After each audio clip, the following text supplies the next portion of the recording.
एक गांव में एक लोभी और निर्दय शिकारी रहता था। पक्षियों को मारकर खाना ही उसका काम था। इसी काम की वजह से उसकी पूरे परिवार ने उसे त्याग कर दिया था। तब से वह अकेला ही हाथ में जाल और लाठी लेकर जंगल में पक्षियों के शिकार के लिए घूमा करता था। एक दिन उसके जाल में एक कबूतरी फंस गई। उसे लेकर जब वह अपने कुटिया की ओर चला तो आकाश बादलों से घिर आया। मूसलधार बारिश होने लगी। सर्दी से ठिठुरकर शिकारी आश्रय की खोज करने लगा। थोड़ी दूरी पर एक पीपल का पेड़ था।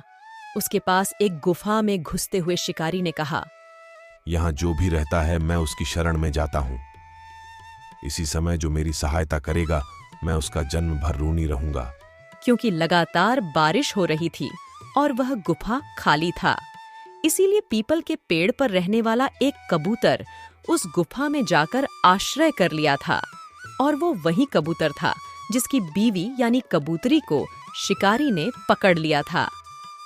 जब शिकारी अंदर गया तो कबूतर उस समय पत्नी की वियोग से दुखी होकर रो रहा था। पति का इतना प्रेम देखकर कबूतरी का मन आनंद से नाच उठा और उसने मन ही मन सोचा, मैं कितनी भाग्यशाली हूँ जो मुझे इतना प्रेम करने वाला पति मिला। पति का प्रेम में ही पत्नी का जीवन है। पति की प्रसन्नता से ही स्त्री का जीवन सफल होता है और मेरा जीवन सफल हुआ।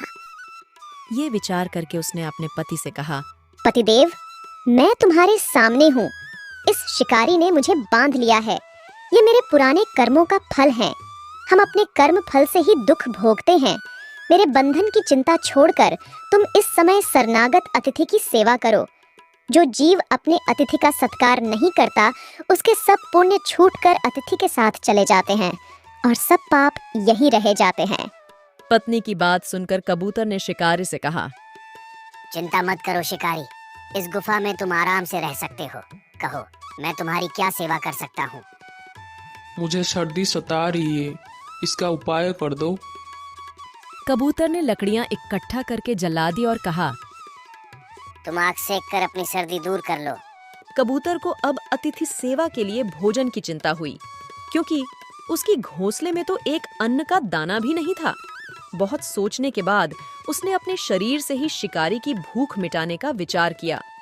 यह सोचकर वह महान कबूतर स्वयं जलती आग में कूद पड़ा और अपने शरीर का बलिदान करके उसने शिकारी को तर्पण करने का प्रण पूरा किया। शिकारी ने जब कबूतर का यह अद्भुत बलिदान देखा तो वह आश्चर्य से डूब गया। उसकी आत्मा उसे धिक्कारने लगी।